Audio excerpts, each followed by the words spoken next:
रास्तार truck छिड़ा करिबारु driver रो गोड़ भांगीदेले plant रो security guard. एभली अभावनीय दृश्य सामना को आसीछि कोईडार कमंडो प्लांट अंचल।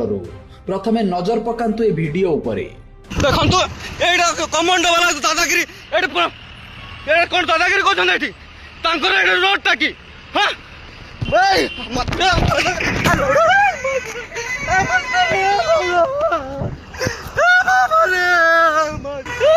मोर गोड़ भांगी गला रे भाई हमारे मारी देले रे भाई मोर।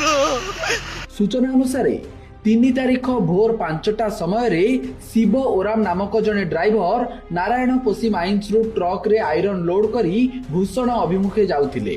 एही समय रे कमांडर आदर्श विद्यालय निकट रे गाड़ी प्रेशर चेक करने को निज ट्रक को छिड़ा करी ओह्लाइथिले। हेले संपृक्त अंचल रे गाड़ी को छिड़ा करी हेबो नाही बोली बारण करथिले कमांडो प्लांट रो सिक्यूरिटी गार्ड। हेले यह एक सर्वसाधारण रास्ता होइतिबा बेले प्लांट रो सिक्यूरिटी गार्ड काहेकि गाड़ी रखिबा को बारण करूछंती बोली ड्राइवर शिव ओराम प्रश्न करथिले। एतिकी प्रश्न रे उत्क्षिप्त होई कमांडो प्लांट रो सिक्यूरिटी गार्ड जनक तांको आक्रमण करथिले। फल शिवंको गोड़ भांगी जाइछि। प्रथमे तांको कोईडा डाक्तरखाना निया जाइतिबा बेले परे तांको राउरकेला को स्थानांतर करा जाइछि।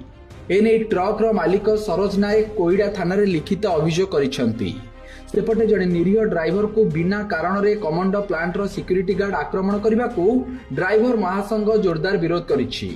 दोषी विरोध रे कड़ा कार्यानुष्ठान दावी करा जाइछि। Bureau report Satyapath news.